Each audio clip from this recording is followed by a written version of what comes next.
De fato, a grande função do coração é o bombeamento, né? É determinar o que nós chamamos de débito cardíaco, ou seja, a vazão. Ele determina, através do seu bombeamento, particularmente ventricular, né, para fora do coração, tanto do lado direito quanto do lado esquerdo, ele determina uma certa vazão, um certo fluxo, e isso nós chamamos de débito cardíaco. Débito cardíaco, então, é um volume ejetado pelo coração por tempo, normalmente dado em minutos, né, litros por minuto. O débito cardíaco, portanto, ele é fruto do produto entre o número de batimentos, a frequência cardíaca, e o volume sistólico, o volume ejetado a cada sístole. Por exemplo, um débito cardíaco em repouso, considerando aqui uma frequência cardíaca de 70 bpm e um volume sistólico em repouso de 80 ml, nós teríamos então débito cardíaco em torno de 5.600 ml por minuto, ou seja, 5,5 litros mais ou menos por minuto num adulto em repouso.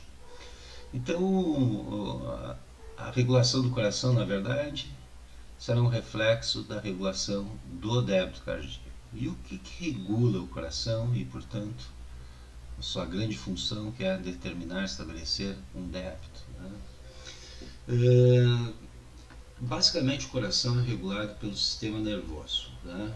Nós temos muito pouca regulação endócrina sobre o coração, até porque a função endócrina ela determina a função de médio e longo prazo, e o coração deve ser controlado a cada momento, e portanto a regulação rápida é fundamental em relação à sua função. E o sistema nervoso autônomo, então, é o principal componente regulatório do débito cardíaco, tanto da frequência cardíaca quanto do volume sistólico. Sabemos que o sistema nervoso simpático, os nervos torácicos simpáticos que inervam o coração, ao aumentar seu influxo sobre noradrenérgico sobre o coração, ele promove um aumento de sua contratibilidade, ou seja, um efeito inotrópico positivo, aumentando, portanto, principalmente o volume sistólico. Também se observa um aumento da frequência, mas seu principal efeito, tanto da noradrenalina quanto da adrenalina, ou de outros agonistas que estimulam o receptor beta-1 adrenérgico, né, irá principalmente aumentar a contratibilidade do coração, o volume sistólico. Já as terminações parasimpáticas sobre o coração, né, provenientes do nervo vago, o 14º nervo craniano, que inerva amplamente várias vísceras tóraco-abdominais, incluindo aí o miocárdio. Então, um aumento da atividade vagal, característica, por exemplo, de uma situação de repouso, promove principalmente, particularmente, uma redução da frequência cardíaca, ou seja, um efeito cronotrópico negativo. Há-de também se mencionar que a própria pressão arterial sistêmica, né, ela faz uma modulação sobre a atividade do sistema nervoso autônomo, a partir de um sistema reflexo, né, que nós conhecemos como baroreflexo. De fato, o baroreflexo é um componente de regulação em curto prazo da pressão arterial, onde os órgãos efetores para regulação são o coração e os vasos sanguíneos.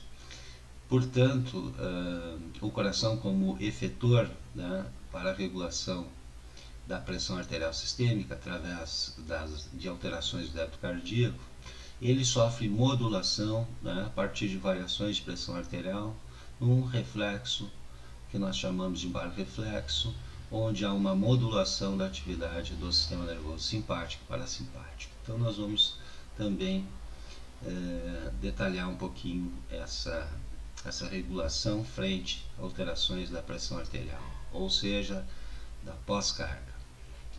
E também nós podemos dizer, complementar, que o coração ele tem uma regulação intrínseca, uma regulação independente do sistema nervoso, uma regulação particularmente de sua contratibilidade, E essa regulação intrínseca depende muito do seu enchimento, ou seja, da pré-carga, do retorno venoso.